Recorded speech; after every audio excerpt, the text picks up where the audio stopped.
Hello everyone, আসসালামু আলাইকুম। Like and follow subscribe my channel. আজ আপনাদের সাথে শেয়ার করব ভেন্ডি ভাজি। খুব সহজভাবে সাধারণ উপকরণ দিয়ে আপনাদেরকে তৈরি করে দেখাবো। খুব সাধারণ রেসিপি, কিন্তু খেতে হয় অসম্ভব মজার। চলুন দেখে নিই। আমি প্রথমে ভেন্ডিগুলো পরিষ্কার পানিতে ধুয়ে একদম শুকনো করে নিয়েছি। এইভাবে একটু গ্যাপ গ্যাপ পিস পিস করে কেটে নিয়েছি, একদম কুচি মিহি করে কাটিনি, একটু গ্যাপ রেখে রেখে একটু হালকা হাফ ইঞ্চি লম্বা লম্বা করে কেটে নিয়েছি।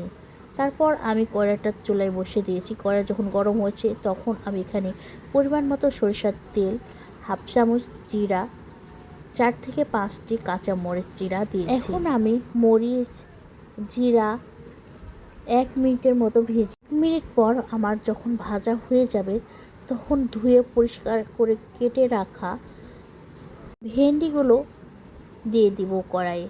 তো এখানে আমি হাফ চামচ পরিমাণ লবণ এবং হাফ চামচের চেয়ে একটু কম হলুদের গুঁড়া দিব।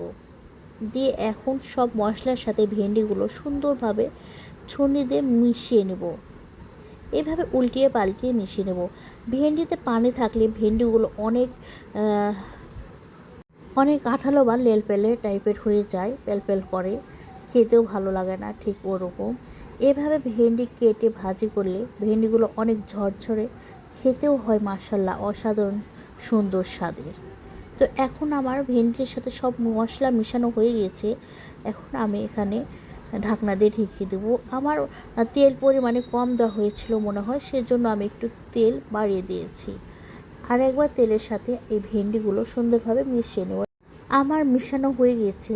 এখন আমি ঢাকনা দিয়ে এই ভেন্ডিগুলো ঢেকে হালকা তাপে ভেজে নেব।